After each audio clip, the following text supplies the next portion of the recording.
Tu vas nous manquer. Ces mots simples, mais déchirants, ont été écrits par une fille en deuil, pour son père. Philippe Junot, premier mari de Caroline de Monaco, s'est éteint paisiblement, laissant derrière lui une famille brisée et une page entière de l'histoire princière. Qui était vraiment cet homme? Pourquoi son mariage avec la princesse n'a-t-il pas résisté au temps? Et quelles traces laisse-t-il aujourd'hui? Restez avec moi, son histoire est bien plus complexe qu'il n'y paraît. Bonjour à tous et bienvenue sur la chaîne. Aujourd'hui, nous revenons sur une disparition qui touche à la fois le monde discret de la famille princière et celui des histoires d'amour contrariées. Philippe Junot, homme d'affaires parisien, premier époux de Caroline de Monaco, est décédé, et l'émotion est immense dans sa famille. C'est sa fille Victoria Junot qui a annoncé la triste nouvelle sur Instagram. Elle écrit « À mon papa légendaire, oh comme nous t'aimons, tu vas nous manquer ». Un message simple, sincère, bouleversant. Elle précise que son père est parti paisiblement, entouré de sa famille. Une fin douce pour un homme qui a connu une vie intense, parfois mouvementée, toujours médiatisée. Retour en 1978. Le monde entier a les yeux tournés vers Monaco. La princesse Caroline, fille de Grace Kelly et du prince Régnier, épouse Philippe Junot.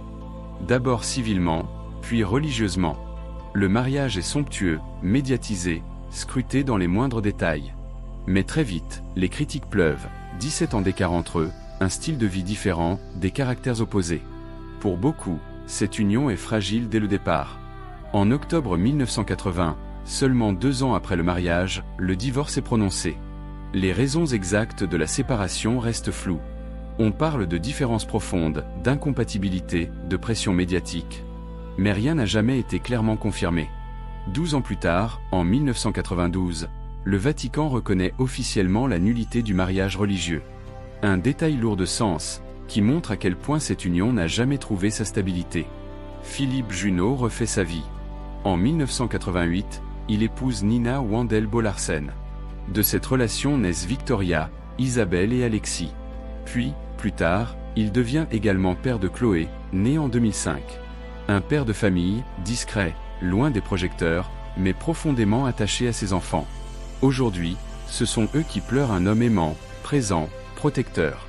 De son côté, Caroline de Monaco tente elle aussi de reconstruire sa vie. En 1983, elle épouse Stefano Casiraghi. De leur amour naissent Andrea, Charlotte et Pierre Casiraghi. Mais le destin frappe cruellement. En 1990, Stefano meurt dans un accident de motonautisme. Caroline se retrouve veuve, mère de 3 enfants, brisée mais digne. En 1999, elle épouse Ernst Auguste de Hanovre. De cette union naît Alexandra de Hanovre. Mais là encore, la relation s'effrite avec le temps. Aujourd'hui, le couple vit séparé. Une vie sentimentale marquée par les espoirs, les drames, les renaissances et les désillusions. Même si leur mariage a été bref, Philippe Junot restera le premier mari de Caroline de Monaco. Celui avec qui elle a osé briser les codes, suivre son cœur, malgré les critiques. Il fait partie de ces figures discrètes mais essentielles, qui ont marqué une étape importante dans la vie d'une princesse. Aujourd'hui, ce sont ses enfants qui parlent pour lui. Des mots d'amour, de gratitude, de manque. Tu vas nous manquer. Une phrase universelle. Celle que l'on dit quand un pilier s'effondre. Quand une présence s'éteint. Quand une voix se tait à jamais.